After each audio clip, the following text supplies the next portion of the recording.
दिखा देंगे तो तब जाएंगे।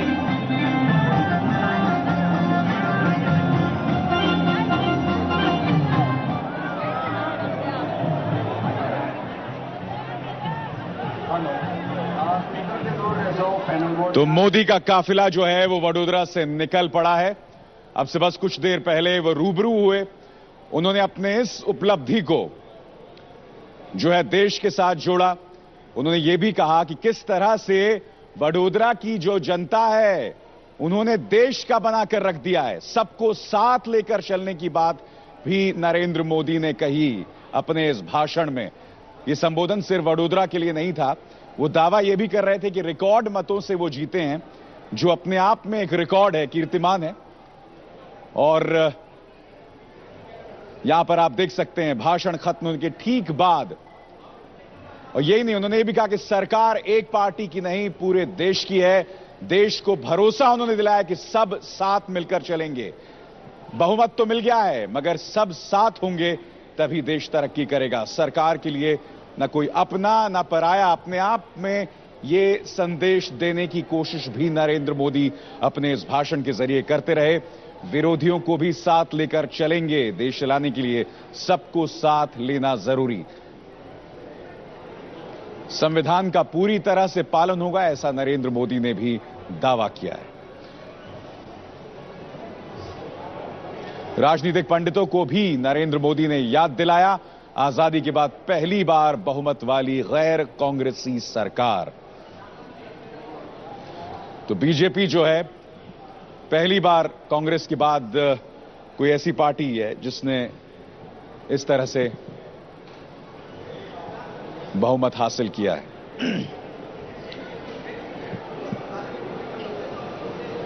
और यही नहीं, उन्होंने यह भी कहा कि 1947 के बाद वो जन्मे, 1947 को जन्मे, आजादी के बाद जन्मे, और 67 साल के हैं मोदी, और पहले ऐसे प्रधानमंत्री हैं 64 साल के हैं, और 1950 में वो जन्मे हैं और आजादी में पैदा हुए पहले नेता हैं। और देश के आजाद होने के बाद जितने चुनाव हुए, दिल्ली में जितनी सरकारें बनी, ज्यादातर सरकार कांग्रेस की बनी या कांग्रेस के नेतृत्व वाले यूपीए जैसे गठबंधन की बनी या विपक्ष के गठबंधन की सरकारें बनी। जयप्रकाश नारायण जी के नेतृत्व में जनता पार्टी की जो सरकार बनी थी, वो भी एक प्रकार से कई दलों से मिलाकर के एक जनता पार्टी बनी थी। हिंदुस्तान के इतिहास में शुद्ध रूप से, ये मैं जरा शब्द प्रयोग जिम्मेवारी से करता हूं, शुद्ध रूप से कांग्रेस से सिवाय किसी एक दल की स्पष्ट बहुमत से सरकार बनी हो, आजादी के बाद पहली बार हुआ है।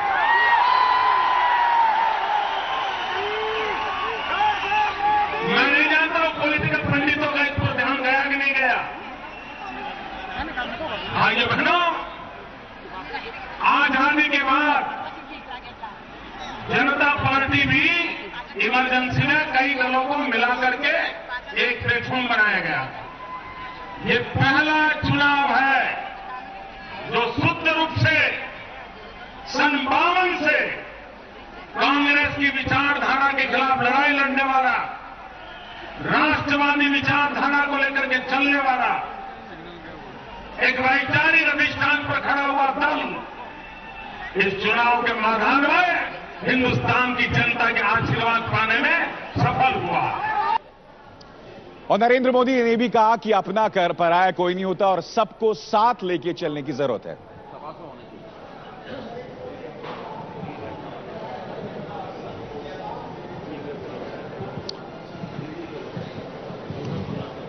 तो मोदी ने कहा कि मैं प्रारंभ से कहता आया हूं कि जो सरकार होती है वो सरकार किसी दल की नहीं होती है। सरकार देश की होती है। सरकार कुछ विशेष लोगों की नहीं होती है।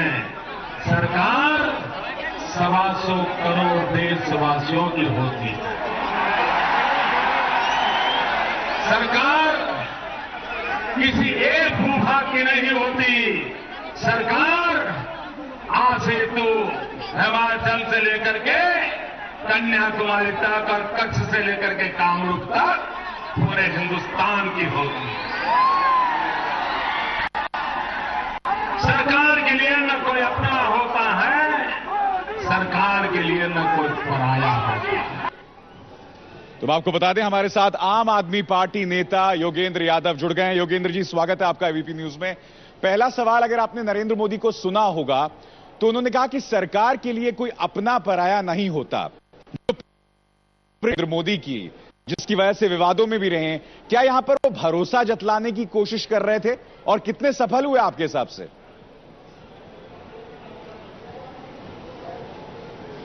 कि आज नरेंद्र मोदी जी का दिन है। देश की जनता ने उनकी पार्टी में और व्यक्तिगत रूप में उनमें आस्था जताई है। देश के बहुत बड़े समाज ने उसमें आस्था जताई है। और मैं समझता हूं, जब हम कहते हैं हम जनादेश का सम्मान करते हैं, तो जनता जिसमें आस्था जताए उसका भी सम्मान करना चाहिए। मैं मोदी जी की स्पीच ध्यान से सुन रहा था। उन्होंने दो अच्छी बातें कही। एक तो 5 करोड़ की बात को छोड़ के अब उन्होंने 125 करोड़ लोगों की बात कही, जो बहुत अच्छी चीज है। दूसरा, उन्होंने देश की तमाम राजनीतिक दलों, तमाम विचारों, विरोधियों को साथ लेके चलने की बात कही, जो उनके लिए नई है लेकिन अच्छी बात है। और यही उम्मीद करनी चाहिए कि वो इस चीज पे कायम रहेंगे। आज इस देश की जनता उनसे उम्मीद रखती है, तो मैं समझता हूं इस स्टूडियो में हम लोगों को भी उम्मीद रखनी चाहिए। योगेंद्र जी, बहुत जिसे कहते हैं कि मोदी गुजरात हैं और गुजरात मोदी, अब आपको लगता है कि जो पूरे तेवर थे, मोदी भारत हैं और भारत मोदी, उस तरह का भाव आपको लगा उनके आज के भाषण में?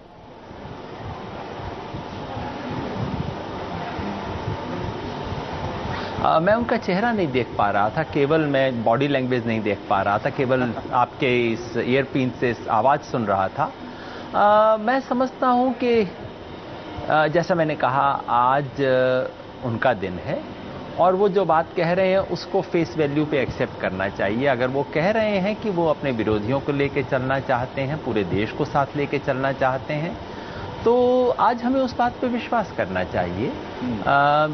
30 साल बाद इस देश में किसी एक पार्टी को मेजॉरिटी मिली है। लोगों ने एक व्यक्ति में, कम से कम एक बहुत बड़े समाज ने इस एक व्यक्ति में आस्था जताई है, तो उसे एक मौका मिलना चाहिए अपनी बात देश के सामने साबित करने का। बस मैं इतना ही कहना चाहूंगा अभी। जयवीर शेरगिल साहब कांग्रेस से हमारे साथ जुड़ गए हैं। जयवीर शेरगिल साहब, नरेंद्र मोदी ने जो अपील की सबको साथ लेके चलने की, वो अपील आपको कितनी जेन्युइन, कितनी दिल से निकली हुई लगी? सबसे पहले बीजेपी और खासकर नरेंद्र मोदी जी को बहुत बहुत बधाई, हमारी शुभकामनाएं उनके साथ हैं। जेन्युइन और नॉन जेन्युइन बहुत जल्दी होगा कहना। नरेंद्र मोदी जी के साथ बहुत से लोगों की आशाएं जुड़ी हुई हैं, ये वोटिंग ने वो प्रूव किया है। उनका हर कदम जज किया जाएगा। बहुत बड़े बड़े वादे किए हैं, प्राइस राइस हटाऊंगा, करप्शन हटाऊंगा, एक जादू की झड़ी लाऊंगा। तो मुझे लगता है लोग जल्द से जल्द कोई ना कोई सोल्यूशन की एक्सपेक्टेशन रखते हैं। तो बहुत जल्दी है, देखना होगा जितने बड़े वादे थे क्या उतनी जल्दी वो उन पे रिएक्ट करके और एक्ट करके अपना प्रॉमिस पूरा कर पाएंगे कि नहीं। धर्मेंद्र प्रधान, आप समझते हैं उम्मीदों का जबरदस्त बोझ है नरेंद्र मोदी के कंधों पर? जो लोग मोदी मोदी मोदी के नारे लगाते हैं, वो उन्हें एक रॉकस्टार का दर्जा देते हैं, और आज वो उम्मीदों को आपके सामने, अब समस्याएं, चुनौतियां सब मुंह बाहें खड़ी हैं।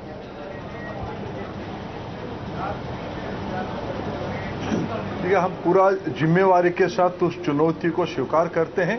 देश ने आस्था जताई है नरेंद्र मोदी जी के ऊपर, भारतीय जनता पार्टी के ऊपर, एनडीए के ऊपर।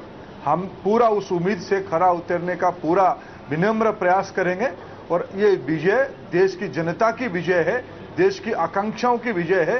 देश की आम नागरिक आज अपना ही सरकार बनाने की खुशी महसूस कर रहा है, और उस जिम्मेवारी को हम भारतीय जनता पार्टी के कार्यकर्ता के नाते बिल्कुल बाकायदा स्वीकार करते हैं और उसको जिम्मेवारी को निभाने का काम भी करेंगे। नहीं, बीजेपी का कार्यकर्ता तो ठीक है, मोदी का कार्यकर्ता की मैंने आवाज सुनी, मगर बीजेपी कहीं दफन हो गई है, मुझे ऐसा लग रहा है। धर्मेंद्र जी, बीजेपी कहां गई? ये आपकी बुद्धिवादी विचार चलाते रहिए, इसमें कोई हमको आपत्ति नहीं है। कम से कम आज आप ठीक बुद्धि से, बड़े मन से, आप कम से कम जिस स्पिरिट से नरेंद्र भाई ने देश को संबोधित किया, कम से कम आज दिन भर आप, मैं योगेंद्र जी का आभार प्रकट करता हूं। ये प्रजातंत्र आप अभी तक कह रहे थे, अभी हमारी सुनिए थोड़ा, अभी हमारी थोड़ा सुनिए। अरे आपकी अभी हमारी थोड़ा सुनिए, विवाद को आज अनावश्यक खड़ा मत करिए। जो एक लेकिन आपकी बेबुनियादी तर्कों को हम क्यों सुने? आपको बधाई, इतनी बड़ी मैंडेट लेने के लिए देश में इतिहास रचा आपने। पूरे देश ने 60 साल के कुशासन के बाद एक सुशासन के लिए आपको दिया है। बार बार मोदी जी कह रहे थे कि 60 साल में जो नहीं हुआ मैं 60 महीने में करूंगा। आप भी एडमिनिस्ट्रेशन में देखते हैं, हम भी देखते हैं। क्या आपको लगता है जो 60 साल की अपेक्षाएं हैं वो 60 महीने में पूरी हो पाएगी? आप निश्चित रहिए, आपकी बयान को हम बार कई दिनों से देख रहे हैं, कई महीनों से देख रहे हैं। आप अस्वस्थ रहिए, देश की जनता उन पे भरोसा किया है, आप भरोसा करना सीखिए। नहीं, सबको साथ लेके चलने की जो बात हुई है, कुछ आशंकाएं थी उनको लेकर, सबको साथ लेके चलने की बात कर रही हैं, उस पर बहुत जोर दे रहे हैं। वो एक बहुत बड़ी चुनौती है, आप मानेंगे धर्मेंद्र? मैंने शुरू से कहा कि जो चुनौती को हम स्वीकार करते हैं उसकी जवाबदेही भी समझते हैं। आप बिल्कुल आशंका की भेद मत खड़ा करिए। नरेंद्र मोदी जी ने स्पष्ट रूप में कहा, मेरा धर्म है सवाल करना नहीं होती है, किसी मैं आपसे सवाल करूंगा, आपको बुरा लगे अच्छा लगे मैं आपसे सवाल करूंगा। आज सवाल छोड़ दीजिए, आज ही देश की जनता नहीं सवाल मैं आज भी करूंगा, आप मुझे नहीं समझाइए। आज देश ने उन पे भरोसा जताया, नहीं जताया है, मगर इसका मतलब नहीं कि हम आपसे सवाल नहीं कर सकते आपके सवाल को। उन्होंने स्पष्ट रूप में कहा, मैं आपसे फिर भी सवाल करूंगा। सरकार सबकी होती है, मैं आपसे फिर भी सवाल करूंगा और वो आप मुझे रोक नहीं सकते हैं। चलिए, क्या कहा नरेंद्र मोदी ने, एक बार और सुनते हैं। लोकतंत्र में कभी कोई दुश्मन नहीं होता, लोकतंत्र में सिर्फ प्रतिस्पर्धी होते हैं, और प्रतिस्पर्धा एक लोकतंत्र की ब्यूटी है, खूबसूरती है। प्रतिस्पर्धा के बिना लोकतंत्र कहां टिकेगा? और इसलिए प्रतिस्पर्धा अपनी जगह पर है, लेकिन लोकतंत्र की ताकत है सब अपने हैं। देश 125 करोड़ देशवासियों की भलाई के लिए ये सारी व्यवस्थाएं हैं, उन व्यवस्थाओं को लेकर के हम आगे बढ़े। राजीव रंजन हमारे साथ जुड़ रहे हैं जनता दल यूनाइटेड से। राजनीतिक विरोधियों के लिए भी एक संदेश है, और राजीव रंजन जी, आप तो पुराने दोस्त हैं।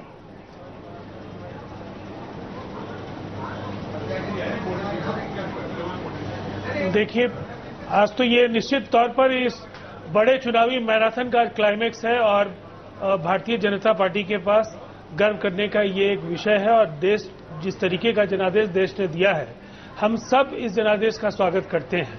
लेकिन हम इतना जरूर कहना चाहेंगे कि उत्साह और उन्माद के बीच एक बारीक महीन रेखा है, और इसको जरूर ध्यान में रख करके हमें सहिष्णुता के साथ, धर्मेंद्र प्रधान जी को मैं देख रहा था, मुझे ऐसा लगता है कि आशंकाएं लोगों के मन में होंगी। लोगों के मन में भरोसा पैदा करने के लिए प्रचंड जनादेश के साथ साथ आपको तार्किक तौर पर बातों को भी कहना होगा, और इससे बचने से मुझे नहीं लगता है कि आज का दिन महत्वपूर्ण जरूर है, लेकिन लोग आपसे जरूर सवाल करेंगे। हम इतना जरूर आज कहना चाहेंगे कि ये एक महत्वपूर्ण जनादेश है, जो देश की परिस्थितियां हैं उसमें हमारी आशंकाएं निर्मूल करें, और जिन आशंकाओं को लेकर के हम गठबंधन से अलग हुए थे जी, ये एक अवसर निश्चित तौर पर नरेंद्र मोदी जी के नेतृत्व में राष्ट्रीय जनतांत्रिक गठबंधन के पास, कि देश में सबको लेकर के साथ चलने को लेकर के जो हम लोगों के मन में आशंकाएं हैं उनको समाप्त करें। जो क्षेत्रीय विषमताओं को लेकर के हमारी आशंकाएं हैं, जो कमजोर राज्यों के आर्थिक सशक्तिकरण के सवाल हैं, देश में भ्रष्टाचार और महंगाई को लेकर के जो चीजें हम लोगों ने कहने की कोशिश की है, अगर उनका समाधान वो लेकर के आएंगे तो निश्चित तौर पर यह स्वागत योग्य है। नहीं तो ये जनादेश की आज घड़ी है, लेकिन इसके बाद चुनौतियां भी आपके सामने हैं। जितने बड़े वायदों की पोटली आपने रखी है जनता के सामने, लोग आपसे उन वायदों के क्रियान्वयन की दिशा में भी आपके कोशिशों को आंकेंगे, और उनको कसौटी पर खड़े उतरने की जरूरत आपको भी पड़ेगी। चलिए राजीव जी, एक और सवाल धर्मेंद्र जी के। धर्मेंद्र जी, आप सवाल से नाराज हो रहे हैं, सवाल ही खत्म हो जाएगा तो जनतंत्र की क्या गति होगी। दूसरी बात यह है कि जो अभी अभिसार कह रहे थे, हम लोगों ने भी घुमा है पूरे उत्तर प्रदेश और इधर भी चुनावों में, बीजेपी शब्द सुने मुझे महीनों हो गया, सिर्फ मोदी मोदी मोदी सुनाई पड़ रहा है। ऐसे में आपकी पार्टी की क्या गति होगी, इसकी चिंता हमसे ज्यादा आपको करनी चाहिए। जी जवाब दीजिएगा। ये पूर्वाग्रह युक्त सवाल है। इस प्रकार की ही बेबुनियाद सवाल की कोई उत्तर नहीं है। मां बेटे के संपर्क में कुछ भी फर्क नहीं होती है। इसकी आपकी इस प्रकार के सवाल पे मैं खेद प्रकट करता हूं और आपकी मानसिक दिवालियापन पे चिंता प्रकट करता हूं। इसका मतलब धर्मेंद्र जी व्यक्ति और संगठन में कोई फर्क नहीं है। इसका मतलब बीजेपी अब एक व्यक्तिवादी संगठन हो गया है। मोदी मैं मोदी संगठन का भी और व्यक्ति में बहुत आपकी मन की बात, आपकी पीड़ा को मैं समझ सकता हूं। आप आज पीड़ा में